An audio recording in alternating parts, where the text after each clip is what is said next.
Le titre de la leçon, la puissance électrique. En grand 1, la puissance électrique en courant continu. Donc je prends deux lampes, la lampe L1 qui porte les indications 12 volts et 23 ohms. La deuxième lampe L2 porte les indications suivantes 12 volts, 5 watts.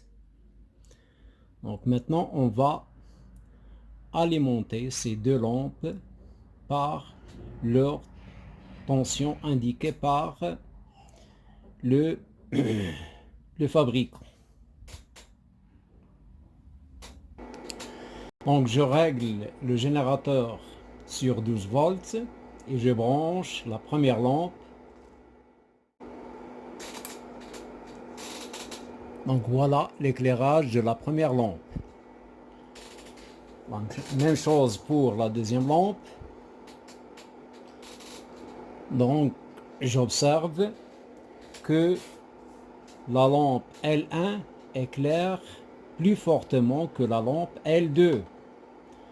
Donc je compare les indications indiquées par le fabricant. Pour la première lampe, il y a 23 watts et pour la deuxième 5 watts. Donc l'éclairage de la première lampe est plus fort que celle de la deuxième car la puissance, on appelle cette valeur la puissance électrique de L1 est supérieure à celle de la lampe L2. Donc la puissance électrique est une grandeur physique, son symbole est P. Son unité légale, ça veut dire internationale, est watts, son symbole W. On peut exprimer aussi la puissance par le kilowatt, sachant que 1 kilowatt est égal à 1000 watts, c'est-à-dire 10 à la puissance 3 watts.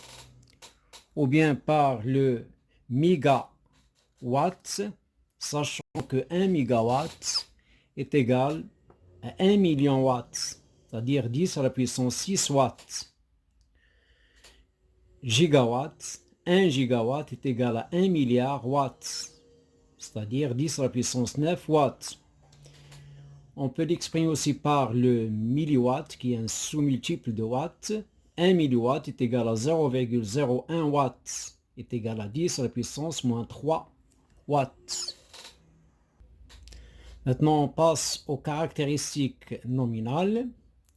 Donc, chaque appareil porte des indications. Par exemple, l'indication en volts représente la tension nominale et l'indication en watts représente la puissance nominale.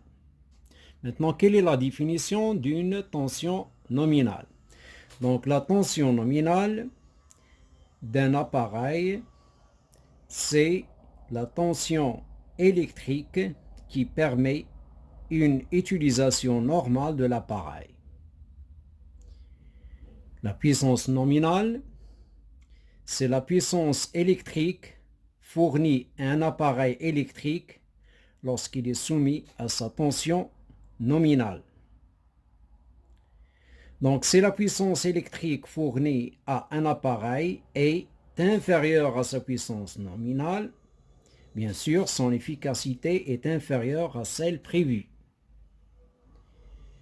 Si la puissance électrique fournie à un appareil est supérieure à sa puissance nominale, alors son efficacité est supérieure à celle prévue et l'appareil peut se détériorer.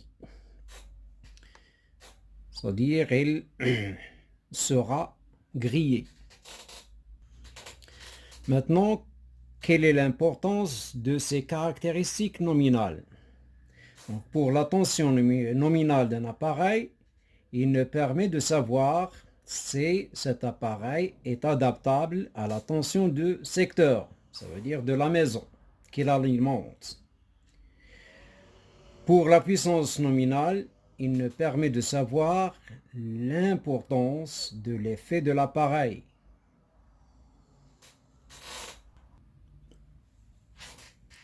La puissance électrique en courant continu. Donc je prends trois lampes. La lampe L1 qui porte l'indication 12 volts 23 watts. La lampe L2 12 volts 5 watts. Et la lampe L3 12 volts 3,6 volts.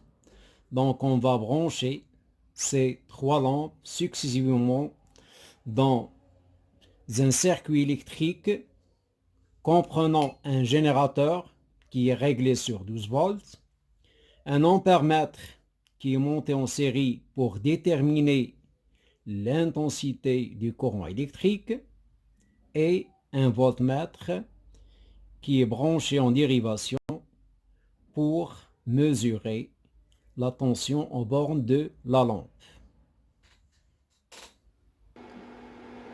Donc voilà le générateur. Il est réglé sur 12 volts. Il comprend aussi un voltmètre qui indique la tension qui est 12 volts et un ampèremètre qui est monté en série. Donc je branche la première lampe.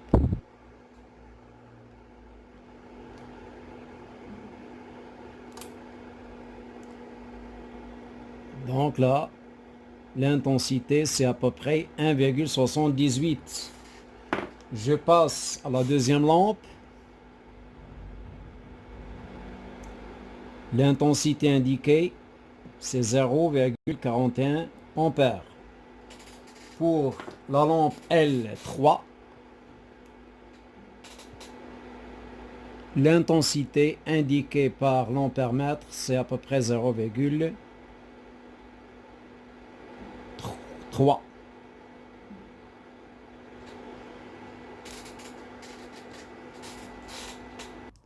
Donc maintenant, je porte les mesures de l'expérience dans le tableau suivant.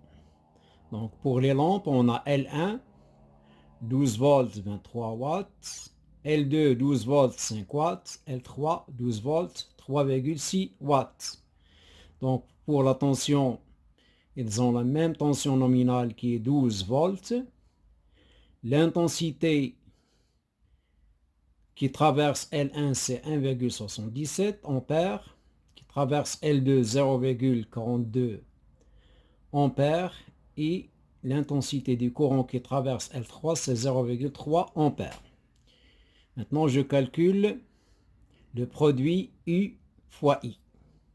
Donc, pour L1, je trouve 23,24. Pour L2, 5,04. Et pour L3, 3,6. Donc, si je compare ce produit avec la tension nominale, donc ils sont à peu près égales.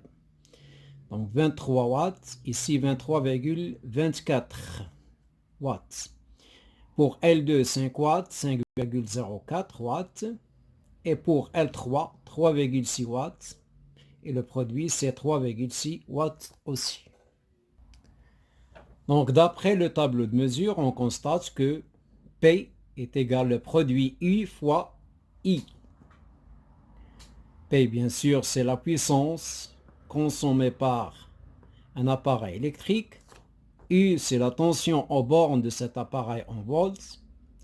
I, c'est l'intention du courant électrique qui traverse cet appareil. Et pour trouver facilement l'une de ces trois grandeurs, on peut utiliser ce triangle magique P, U, I. Donc pour trouver P, je la cache, donc est égal à U fois I. Pour trouver U, je la cache, donc est égal à P sur I. Et pour déterminer I, je la cache, il est égal à P sur U.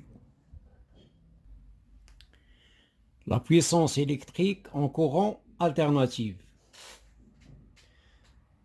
Donc pour déterminer la puissance électrique en courant alternatif et la comparer à celle en courant continu, je réalise les deux expériences suivantes. Donc voilà le schéma de La première expérience, il est constitué par un générateur à tension continue, un ampèremètre monté en série, un dipôle et un voltmètre monté en dérivation pour déterminer la tension aux bornes de ce dipôle. Dans la deuxième expérience, on a alimenté le dipôle par un courant alternatif. Donc voilà le signe d'un courant alternatif. Ici un ampèremètre, ici un voltmètre en dérivation de qui porte les caractéristiques nominales suivantes, 6 volts, 6 watts.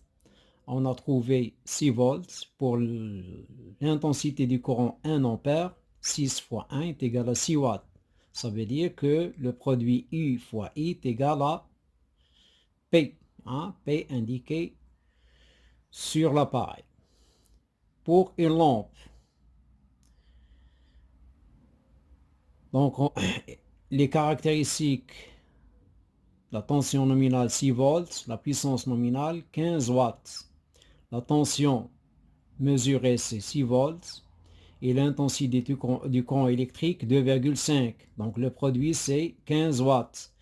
Donc 15 watts du produit UFI est égal à P indiqué sur la lampe. Maintenant dans le courant alternatif. Donc les premières mesures sont en courant continu. Donc, pour le courant alternatif, pour le ventilateur on a trouvé 6 volts, pour l'intensité 0,9 et pour le produit 5,4 watts. Ça veut dire qu'il est différent à la puissance nominale indiquée par le fabricant. Pour la lampe, dans le courant alternatif, on a trouvé les mêmes résultats. 6 volts, 2,5 ampères, 15. Donc, conclusion. En courant alternatif, la relation P est égale à U fois I n'est valable que pour les appareils qui chauffent au passage du courant électrique.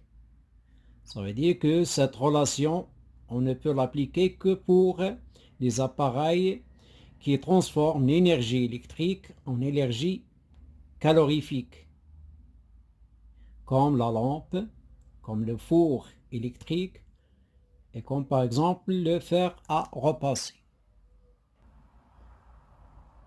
Donc, dernier paragraphe, la puissance électrique d'un appareil de chauffage. Donc, l'appareil de chauffage est constitué par un conducteur ohmique. Donc, pour ceci, on réalise l'expérience suivante. Donc, le montage est constitué par un générateur qui est lié à un conducteur ohmique de résistance R est égale à 220 ohms. On a monté en série un ampèremètre qui indique l'intensité du courant électrique qui passe par le conducteur ohmique et un voltmètre monté en dérivation qui donne la tension aux bornes du conducteur ohmique. Et je porte les résultats dans le tableau suivant. Donc on a la tension en volts de 4,6 pour l'intensité. Donc il est converti en ampères, 9,1 10-3, 18 fois 10-3, 27,5 10-3 ampères. Puis je calcule le produit, P est égal à U fois I, puis le produit R fois I au carré. R en là, c'est 220, I au carré, donc voilà I. Donc I au carré, ça veut dire I fois I. Et je reporte le résultat dans le tableau. Donc si je compare ces deux résultats, le produit U fois I et le produit R, I au carré. Donc je trouve qu'ils sont à peu près égaux. Donc ça veut dire que P est égal soit U fois I ou bien est égal à R fois I au carré. Maintenant on va démontrer cette relation théoriquement. Donc on sait que P est égal à U fois I. Et d'après la loi d'Ohm, on a U est égal à R fois I. Donc, d'après ces deux relations, je peux écrire. Maintenant, on va démontrer théoriquement cette relation. Donc, on sait que P est égal à U fois I. Et d'après la loi d'Ohm, U est égal à R fois I. Donc, je peux remplacer dans la première relation U par R fois I. Donc, la première relation devient P. À la place de U, j'écris R fois I fois I. Donc, I fois I, c'est I au carré. Donc, la relation finale, c'est P est égal à R fois I au carré.